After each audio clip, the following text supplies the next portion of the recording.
Ya, oke. Selamat pagi, selamat datang di channel YouTube Share Knowledge. Eh, Pagi ini saya ingin mengomentari sebuah status Instagram. Ini dari Darmaning Tias. Saya kemarin dapat ini di komunitas guru. Iya, saya tidak begitu kenal dengan beliau. Siapa beliau? Mungkin beliau orang hebat ya. Iya. Oke, semoga beliau dimudahkan urusannya. Ada yang menarik di sini menurut saya. Ini tentang kabar bahwa guru itu bukan PNS lagi, tapi sudah menjadi P3K. Nah, P3K ini kontrak istilahnya begitu. Coba itu komentar beliau. Gimana mau membawa Indonesia maju kalau tidak mau menghargai profesi guru, Pak Jokowi? Kalau model kontrak gini makin susah dapat orang-orang yang pintar yang berminat jadi guru. Ini akibat yang ngurusi pendidikan tidak tahu pendidikan. Jangan biarkan masa ini terpuruk secara sistematis. Ya, ada dua hal yang dibahas di sini. Yang pertama adalah tentang sistem kepegawaian guru ya. Jadi di sini beliau tidak sepakat dengan kontrak, karena itu akan sulit untuk mendapatkan guru-guru yang berkualitas, gitu kata beliau. Yang kedua tentang Pak Nadiem Makarim. Ya, menurut beliau Pak Nadiem ini orang yang tidak memiliki tidak begitu paham tentang pendidikan gitu ya, mungkin karena backgroundnya beliau gitu. Nah, kalau saya sendiri ya guru dengan sistem kontrak, jujur saja sebenarnya sebagai sarjana pendidikan saya sendiri sakit hati sebenarnya melihat nasib para guru sekarang di Indonesia ini. Tapi sebenarnya bukan hanya Indonesia, ternyata di negara lain juga begitu. Bahkan di Amerika tahun 2014 ya, 2014 kalau nggak salah, itu 50% guru baru resign. Alasannya karena gaji rendah, kemudian tidak banyak support dari manajemen, dan terlalu banyak diatur tapi jarang, tapi minim support gitu. Sama lah dengan Indonesia juga begitu kan. Mengenai gaji, mengenai kepegawaian guru, apakah guru harus menjadi guru tetap?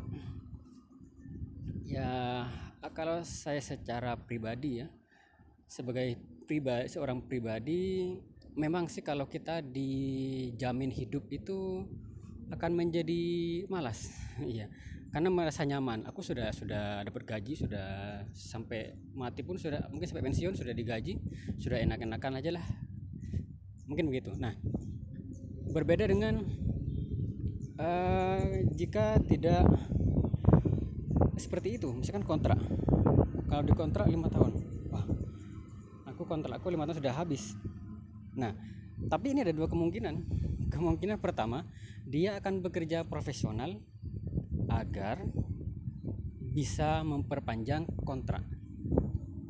Ya, kalau seperti itu sih berarti tidak ikhlas dengan caranya, karena mengejar kontrak. Bisa jadi dia hanya pencitraan saja pada atasannya biar nilainya bagus begitu. Begitu ya. Yang kedua, bisa jadi guru ini semangat, tapi bukan semangat mengajar, tapi dia gajinya ditabung untuk bisnis. Jadi dia malah sibuk bisnis, karena persiapan seandainya 5 tahun lagi dia tidak bisa perpanjang kontrak, maka dia sudah punya bisnis begitu. Ya, itu kalau dari kita melihat sisi negatifnya ya. Tapi kalau kita melihat sisi positifnya, ya memang sebagai manusia kita selalu berpikir positif ya, bahwa ada seorang saya bilang itu reality is more powerful than everything. Jadi kenyataan ini memang lebih kuat daripada apapun begitu.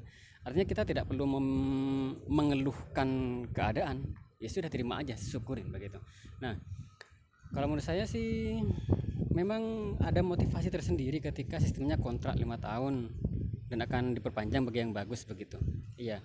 Nah, jika komunitas guru atau guru di lembaga tersebut baik, motivasinya bagus kepada para guru-gurunya, nah itu bisa bagus. Jadi semua guru akan berlomba untuk menjadi guru yang terbaik. mendidik dengan baik begitu, sehingga nanti guru-guru ini bukan guru-guru yang malas yang merasa aku sudah terjamin hidup, tidak akan merasa begitu, tapi dia akan menjadi guru yang semangat untuk selalu memperbaiki diri dan selalu meningkatkan kualitas seperti itu. Ya, jadi menurut saya sih ada sisi positifnya, ada sisi negatifnya. Nah, cuma memang sisi negatifnya ini juga banyak dibahas, banyak bukan hanya di Indonesia, di luar negeri juga. Jadi kalau kita bandingkan dengan dokter, itu mahasiswa yang masuk ke kedokteran itu bukan orang-orang biasa, orang-orang hebat secara akademik ya, begitu. Mereka berlomba-lomba ke sana, bahkan biayanya cukup mahal, tapi masih saja berlomba-lomba mereka. Nah, sekarang guru, adakah anak-anak hebat itu, entah itu hebat secara IQ, entah hebat secara akademik atau hebat secara finansial, apakah mereka berlomba-lomba masuk ke FKIP? Digratiskan pun FKIP bisa jadi peminatnya tidak banyak. Fakta yang saya tahu begitu. Ya. Jadi ini menjadi bukti ya bahwa ternyata karir guru bagi generasi bangsa ini bukanlah karir yang diimpikan, bukan karir yang favorit begitu, bukan karir yang menjadi kebanggaan bagi kebanyakan gitu. Ya memang sih bagi sebagian sudah iya, ya mungkin banyak juga ya guru-guru yang memang mereka memang punya kebanggaan untuk menjadi guru begitu. Nah, itu kalau ya begitu ya. Terus bagaimana? Iya. Ada sisi positif juga sebenarnya yang lain. Jadi dengan dibiarkan seperti ini, artinya guru itu tidak perlu disetarakan dengan dokter kesejahteraannya. Nanti akan lahir guru-guru berkualitas, tapi bukan kualitas yang dimaksud itu adalah kualitas keikhlasannya. Jadi akan lahir guru yang memang benar-benar sama sekali tidak begitu mementingkan duniawi. Jadi dia menjadi guru memang bukan karena gajinya yang besar, tapi dia memang menjadi guru karena panggilan jiwa. Jadi itu akan terlahir jika guru memang, bahkan kalau perlu gak usah digaji aja guru gitu ya. Oke, begitu. Nanti akan lahir banyak guru-guru yang ikhlas itu. Jadi biasanya mereka akan orang yang sudah kaya kemudian jadi guru dengan ikhlas begitu. Ya tapi kalau seperti itu bagaimana nasib negeri ini gitu ya.